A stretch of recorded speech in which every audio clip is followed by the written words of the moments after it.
Hello friends, स्वागत है आपका हमारे यूट्यूब चैनल माइनिंग सरदार रविशंकर में।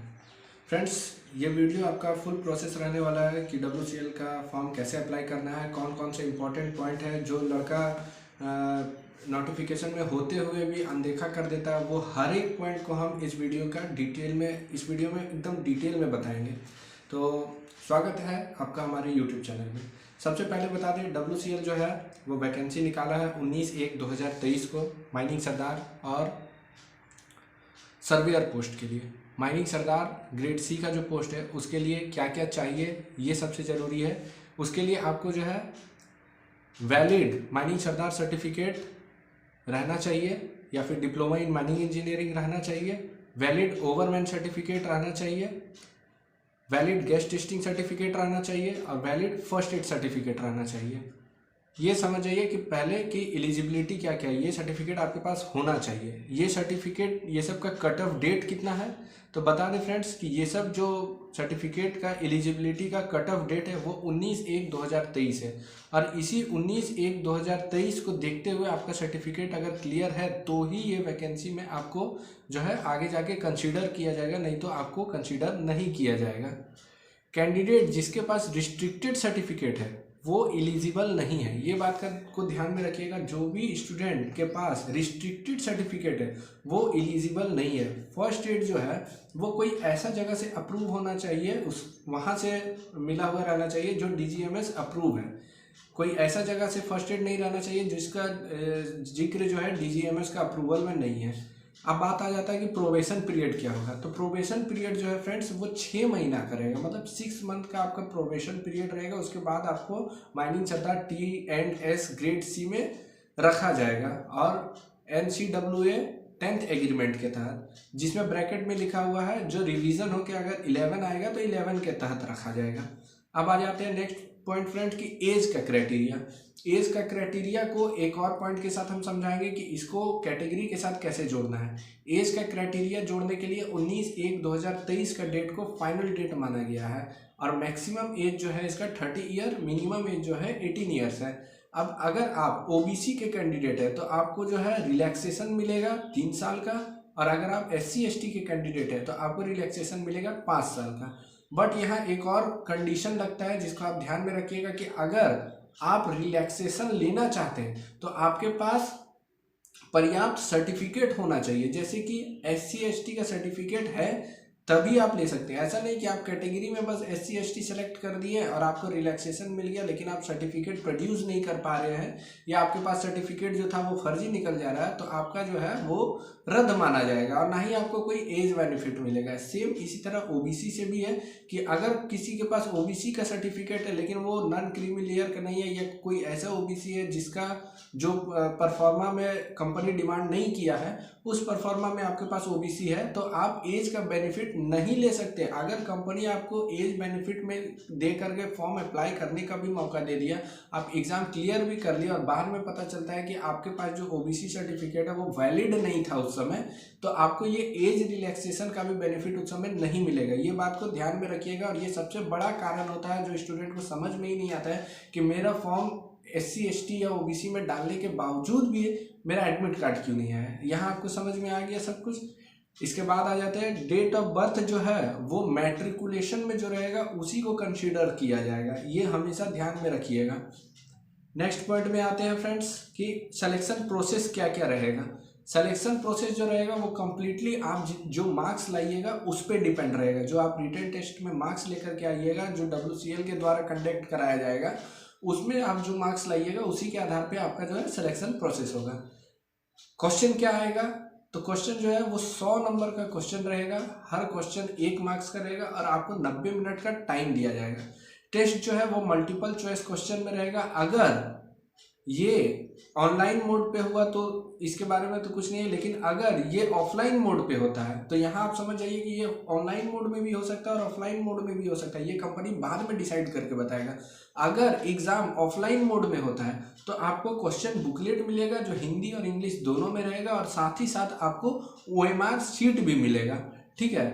तो यहाँ हो गया कि आपका एग्जाम कैसे होगा। अब एग्जाम में क्या क्या पूछा जाएगा ये पॉइंट कोई नहीं ध्यान दिया होगा। फ्रेंड्स आपसे रिक्वेस्ट करेंगे कि अगर आप ये पॉइंट नहीं ध्यान दिए थे और फर्स्ट टाइम हमसे सुन रहे हो, कई बार आप पीडीएफ देखने के बाद भी ये पॉइंट को छोड़ दिए थे, तो एक बार कमेंट में जरूर लिखिएगा ताकि हम आपको समझा सके कि कोई भी पॉइंट को मिस करना बहुत बड़ा आपके लिए लॉस साबित हो सकता है। देखिए यहाँ पे पॉइंट नंबर 4 का सब पॉइंट नंबर 2 में लिखा हुआ है, जो इसमें क्वेश्चन रहेगा, the written test will comprise of question related to statutory provisions, other information relevant to the respective competency certificate, general awareness, mental ability etc। मतलब इसका जो सिलेबस है उसमें जनरल अवेयरनेस और मेंटल एबिलिटी etc भी शामिल है। ये पॉइंट को आप ध्यान से पढ़ लीजिएगा। हो सकता है आपसे सिर्फ और सिर्फ स्टैच्यूरी क्वेश्चन ही पूछ दे, लेकिन आप ये मान करके चलिए कि वहाँ पे जनरल अवेयरनेस और मेंटल एबिलिटी और ईटीसी पॉइंट इंक्लूडेड है, तो आप उस समय बोल नहीं सकते कि सर ये आउट ऑफ सिलेबस क्वेश्चन है। ठीक है, नेक्स्ट पॉइंट में आते हैं फ्रेंड्स। नेक्स्ट पॉइंट में आते हैं फ्रेंड्स कि मिनिमम पासिंग मार्क्स कितना है। तो मिनिमम पासिंग मार्क्स जो है अनरिजर्व्ड और ईडब्ल्यूएस के लिए 50 मार्क्स है, कहा जाए तो 50% ऑफ मार्क्स, ओबीसी के लिए 45% of marks and SC ST को 40% ऑफ मार्क्स। मतलब आपको कम से कम इतना नंबर लाना है तभी आप मेरिट में आने के लिए एलिजिबल रहिएगा। नेक्स्ट पॉइंट आ जाते हैं फ्रेंड्स, जो भी कैंडिडेट अपना डिक्लेरेशन देगा, रिटन टेस्ट सिर्फ और सिर्फ उसके आधार पे आपको दिया जाएगा। कहीं से भी ये नहीं है कि आपका बाद में अगर सर्टिफिकेट फर्जी पाया जाता है तो ये बस एडमिट कार्ड मिल जाना आपके लिए ये प्रूफ होगा कि हम एलिजिबल थे। ठीक है, तो ये सब जो है ये पॉइंट इसमें लिखा हुआ है। पॉइंट नंबर 5 में दिया हुआ है, स्क्रूटनी के बाद जो है मेरिट पैनल बनाया जाएगा कैंडिडेट के मार्क्स के आधार पर, जो भी वो मार्क्स लाएंगे और उसको WCL के वेबसाइट में डाला जाएगा। देखिए यहाँ पे आ जाता है टाई होगा, तो अगर टाई हो जाता है दो स्टूडेंट का मार्क्स, तो जो मेरिट बनेगा वो किस आधार पे बने। In case of a tie in marks obtained in test it will be resolve first on the basis of date of passing of mining sardar overman. ठीक है, मतलब जिसका पहले ओवरमैन सर्टिफिकेट रहेगा, जो सबसे पहले पास किया हुआ रहेगा ओवरमैन या माइनिंग सरदार, उसको पहले कंसीडर किया जाएगा। मतलब फर्स्ट क्राइटेरिया हो गया जो पहले का पास आउट माइनिंग सरदार या ओवरमैन सर्टिफिकेट हो। ऐसा जरूरी नहीं कि हम कॉलेज में सीनियर थे तो मेरा वहाँ पे कॉलेज के आधार पे होगा, कॉलेज के आधार पे नहीं, आपका स्टैच्यूटरी सर्टिफिकेट का डेट के आधार पे आपका जो है मेरिट बनाया जाएगा। उसके बाद जो है आपका जो अलग अलग प्रक्रिया है, the candidate who has pass the competency certificate earlier shall be placed above the candidate. ठीक है, अगर टाई फिर से हो जाता है तब क्या है, डेट ऑफ बर्थ को कंसीडर किया जाएगा, और डेट ऑफ बर्थ में भी अगर टाई कर जाता है तब अल्फाबेटिकली उसको कंसीडर किया जाएगा। तो ये आप समझ जाइए कि मेरिट जो बनेगा वो किस आधार पे बनेगा। तो यहाँ पे जो सबसे सीनियर पास हुआ पर्सन है उसको बेनिफिट मिलेगा, इसके बाद एज को, पहले एज को बेनिफिट नहीं मिलेगा। एकदम ये बात को ध्यान में बैठा लीजिएगा।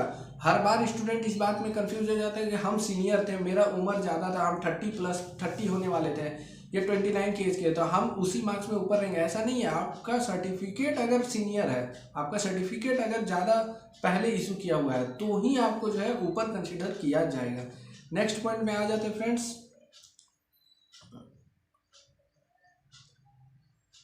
आपको सबसे पहले प्रोविजनल अपॉइंटमेंट लेटर दिया जाएगा। ठीक है, इस पॉइंट में यही लिखा हुआ है, बाकी स्क्रूटनी के बाद जो है उसको चेक किया जाएगा कि आपका सही है कि नहीं। अब आ जाता है कि एप्लीकेशन फ़ी कितना है और इसको पे कैसे करना है। तो फ्रेंड्स जो अनरिजर्व कैटेगरी के लिए वो एप्लीकेशन फ़ी जो है 1180 रुपया, 1000 रुपया फ़ी प्लस 180 रुपया 18% का GST। ठीक है, तो अब इसको पे कैसे करना है इसके बारे में बताते हैं। ये पे जो है आपका डिमांड ड्राफ्ट के थ्रू होगा। ठीक है, आपका ये जो पेमेंट होगा वो डिमांड ड्राफ्ट के थ्रू होगा। डिमांड ड्राफ्ट किसके नाम पे बनेगा, साफ साफ बता दे रहे, इसको ध्यान में रखिएगा। डिमांड ड्राफ्ट जो बनेगा वो वेस्टर्न कोलफील्ड्स एस लगाना है लिमिटेड कॉमा नागपुर, एकदम लाइन बाय लाइन यही चीज लिखना है। जब आप ड्राफ्ट बनाने जाइएगा तो एकदम यही स्पेलिंग तक मैच करवा लीजिएगा। WESTERN space coalfields COALFIELDS space limited comma Nagpur, किसी भी तरीका से और कोई मेथड से पेमेंट जो है एक्सेप्ट नहीं किया जाएगा, सिर्फ और सिर्फ डिमांड ड्राफ्ट के थ्रू ही एक्सेप्ट किया जाएगा। तो आप समझ गए कि डिमांड ड्राफ्ट किसके नाम पे बनाना है, ठीक है। अब नेक्स्ट आ जाते हैं फ्रेंड्स कि जनरल इंस्ट्रक्शन जो है आप लोगों को जो है अपना personal email ID, Aadhaar number, date of birth, pin code, address, ये सब जो है बढ़िया से भरना है। बाद में इसमें कोई भी करेक्शन का रिक्वेस्ट को एक्सेप्ट नहीं किया जाएगा, ठीक है।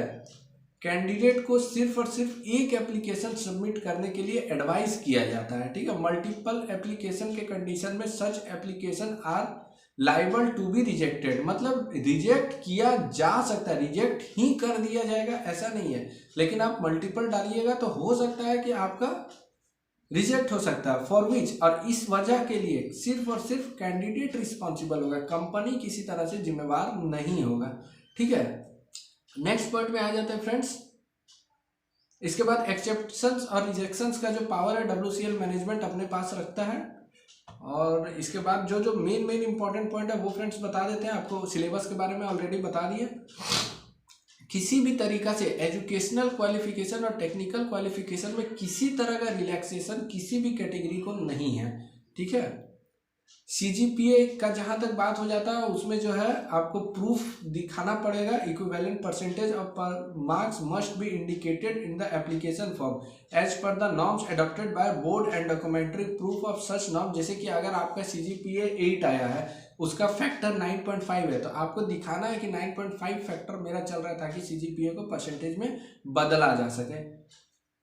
किसी एक और पॉइंट, मोस्ट इंपॉर्टेंट पॉइंट, किसी भी तरीका का मिनिमम क्वालिफिकेशन में इस तरह का कैंडिडेट को इंक्लूड नहीं किया जाएगा जो डिस्टेंस लर्निंग से सीखा हो या फिर पार्ट टाइम कोर्स करके वो कोर्स को किया हो। जैसे diploma in mining engineering part time course distance learning के थ्रू, ये ऐसा क्वालिफिकेशन को कंसीडर नहीं किया जाएगा।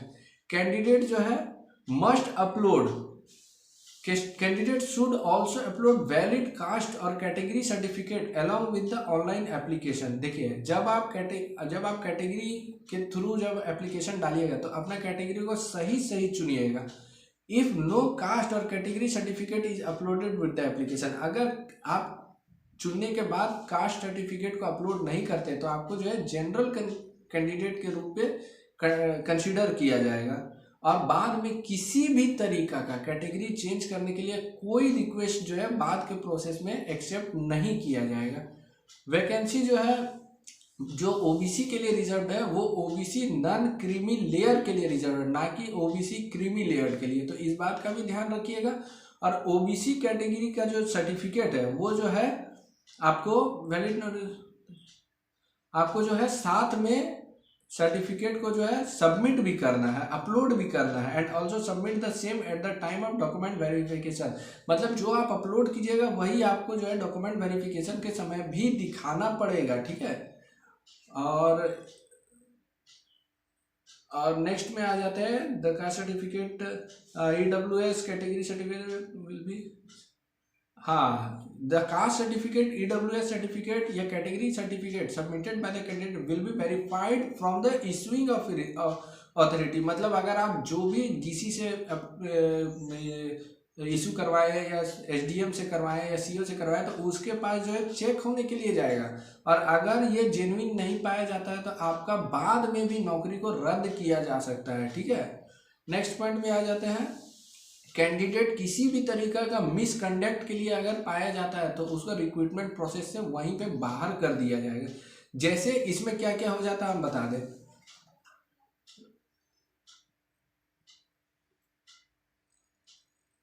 इसमें क्या क्या हो जाता है देखिए बता दे रहे हैं कि किसी भी तरीका का फॉल्स इंफॉर्मेशन देना, ठीक है, किसी भी तरीका का फॉल्स इंफॉर्मेशन मत दीजिएगा।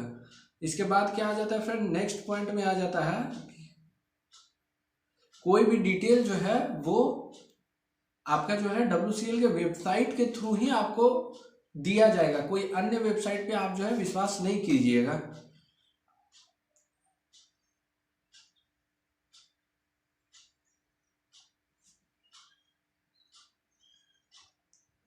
कैंडिडेट को जो है एडवाइस किया जाता है कि आप क्लोजिंग डेट से पहले ही सारा प्रोसेस को कंप्लीट कर ले, लास्ट मिनट के लिए रुके नहीं।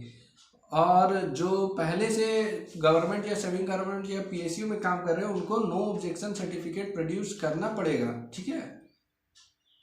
इसके बाद आ जाता है सेलेक्टेड कैंडिडेट जो है वो अंडरग्राउंड और ओपन कास्ट माइंस में पोस्टिंग किया जा सकता है WCL के किसी भी एरिया में, और कोल इंडिया लिमिटेड का किसी भी सब्सिडरी में उनका ट्रांसफ़र भी किया जा सकता है।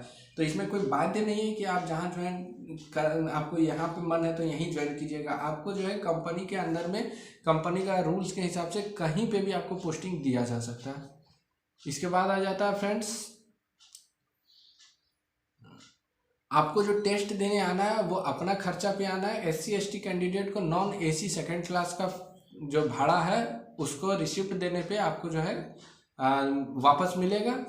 और इसके बाद आ जाता है कुछ और इम्पोर्टेंट पॉइंट है कि किसी भी तरीका का जुडिशियरी मतभेद होने पे इसका जो सॉल्यूशन है वो नागपुर कोर्ट पे होगा। इसके बारे में भी यहाँ पॉइंट नंबर 26 में दिया गया है। इसके बाद और जो कुछ इम्पोर्टेंट पॉइंट है हम बता दे रहे हैं फ्रेंड्स।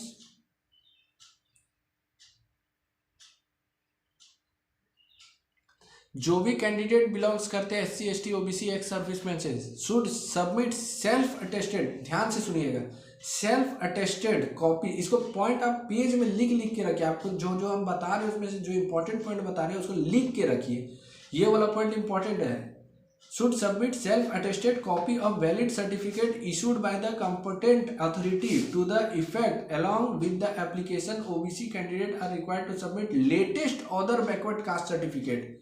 ध्यान रखिएगा, ये SC ST के लिए नहीं बोला गया, लेकिन यहाँ स्पेशल लिखा गया कि OBC candidate are required to submit latest other backward class certificate bracket में non creamy layer in the format as applicable for central government post. Point को ध्यान में सब सुन लीजिए, सेंट्रल गवर्नमेंट पोस्ट वाला ही फॉर्मेट चलेगा और लेटेस्ट वाला OBC चलेगा। लेटेस्ट का मतलब 31 मार्च 2022 के बाद का जो इशू किया गया सर्टिफिकेट है वो ही आपको डालना है। अब आ जाते हैं रजिस्ट्रेशन प्रोसेस में। रजिस्ट्रेशन प्रोसेस बहुत ज़्यादा हार्ड नहीं है, जो मेन इंपॉर्टेंट पॉइंट है वो हम बता दे रहे हैं। आप जो फोटो सेलेक्ट कीजिएगा फ्रेंड्स, इस तरह का फोटो रहना चाहिए। देखिए हम जिस तरह से बैठ रहे हैं, आपका शोल्डर इस तरह से रहना चाहिए, है ना, क्योंकि ये फोटो बाद में कंसिडर किया जाए। आपका दोनों कान दिखना चाहिए, आपका हेयर ठीक ठाक रहना चाहिए, आपका दोनों शोल्डर बैलेंस रहना चाहिए। कोशिश कीजिएगा स्टूडियो का फोटो और जो बैकग्राउंड हो वो वाइट हो, बैकग्राउंड वाइट होना चाहिए। शर्ट थोड़ा सा लाइट कलर का रहना चाहिए। क्यों? क्योंकि अगर आप इसमें अटेस्टेड ब्लैक कलर का शर्ट पहनिएगा, डार्क रेड कलर का शर्ट पहनिएगा, तो आप इस पर अटेस्टेड कीजिएगा तो वो दिखेगा नहीं। इसलिए थोड़ा सा लाइट कलर का शर्ट पहनिएगा, बैकग्राउंड वाइट रखिएगा और आपका फेस पूरा साफ साफ, कम से कम छाती तक जो है नजर आ रहा होना चाहिए। ऐसा फोटो कभी भी रिजेक्ट में नहीं जाएगी। तो इसमें क्या है कि upload required scan document, coloured passport size photograph in JPG format and scan signature in JPG format as required in the application form. ठीक है। Candidate are required to fill demand draft number, date of issue, amount, issuing branch, issuing bank, application fee जो है 1180 रुपये का, and uploading a copy of demand draft as a proof. Candidate को demand draft का total detail के साथ साथ demand draft का जो स्कैन कॉपी है वो भी अपलोड करना है। इसके बाद क्या है फ्रेंड्स, डाउनलोड करना है और प्रिंट करना है एप्लीकेशन फॉर्म को, and uploaded document for future reference required for the candidate. अब तो यहाँ हो गया कि आपको जो जो रजिस्ट्रेशन करना था, अपलोड करना था, आप कर लिए। अब यहाँ पे आ जाता है कि भेजना कैसे है। ठीक, ये वाला पॉइंट को आप पेज में लिखते जाइएगा लाइन बाय लाइन। ठीक है। Take a print out of application and enclose relevant document as given below along with original demand draft। मतलब ओरिजिनल आप एक कॉलम बनाइए, एक तरफ ओरिजिनल लिखिए, एक तरफ जेरोक्स लिखिए। तो ओरिजिनल में आपको क्या, एप्लीकेशन फॉर्म ओरिजिनल डालना है, डिमांड ड्राफ्ट आपको ओरिजिनल डालना है। इसके बाद क्या डालना है, self attested copy of date of birth certificate, matriculation certificate. तो मैट्रिक का सेल्फ अटेस्टेड लिख के साइन करना और डेट भी डालना है। साफ साफ सुन लीजिए, सेल्फ अटेस्टेड को साइन करके डेट भी डाल देना है। डेट डालने कभी मत भूलिएगा। ठीक है। ये हो गया मैट्रिक का। दूसरा हो गया इंटर का, इंटर अगर किए हैं तो। तीसरा हो गया माइनिंग सरदार सर्टिफिकेट का। ठीक है। माइनिंग सरदार सर्टिफिकेट का, गैस टेस्टिंग सर्टिफिकेट का और फर्स्ट एड सर्टिफिकेट का, ये तीनों सर्टिफिकेट का। इसके बाद डिप्लोमा इन माइनिंग इंजीनियरिंग का, ठीक है, जो भी आपके पास सर्टिफिकेट मिला था, डिग्री मिला था, वो अपलोड करना है। या फिर अगर आपके पास डिप्लोमा के ऊपर का भी कोई सर्टिफिकेट है तो वो अपलोड कर देना है। Valid caste certificate self attested, original demand draft, इसमें अटेस्टेड नहीं करना है, ठीक है, डिमांड ड्राफ्ट में अटेस्टेड नहीं करना है।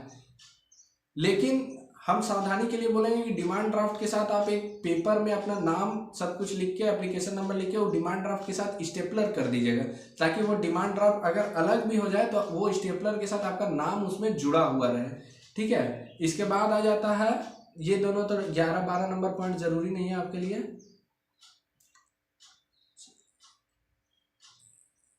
इधर और कुछ ज़्यादा जरूरी नहीं है। अब भेजना कहाँ है इसके बारे में बता देते हैं फ्रेंड्स, कि भेजना कैसे है।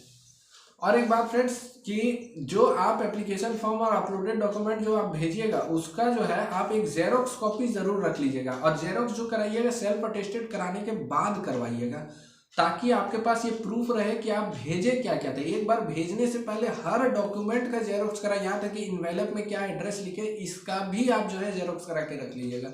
भेजना किस में है, भेजना जो है आपको लिफाफा में भर के भेजना, लिफाफा मजबूत वाला खरीदिएगा, और जो भी उसका जॉइंट्स है वहाँ पे सेलो टेप अच्छा से मार दीजिएगा दोबारा से मजबूती उसको देने के लिए, क्योंकि इन्वेलप जाते जाते 2 टुकड़ा हो जाता है। हम इस बार अपना नोट्स बहुत दूर दूर तक भेजे, पता चला इन्वेलप कहीं का नहीं बचता है। तो भेजना कहाँ पे है आपको, receipt office of general manager bracket में P/IR, WCL, ठीक है, ये आपको ऊपर पे लिख देना है।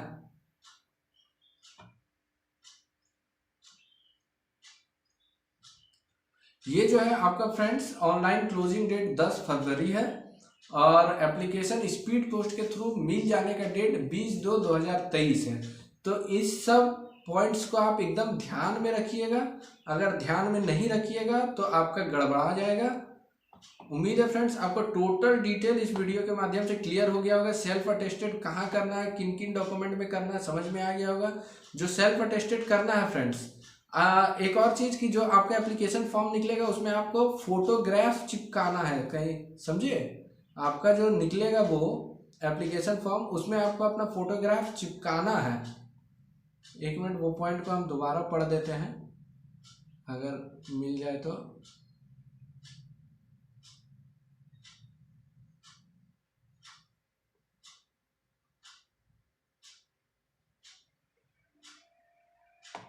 हाँ, downloaded application form duly signed in original.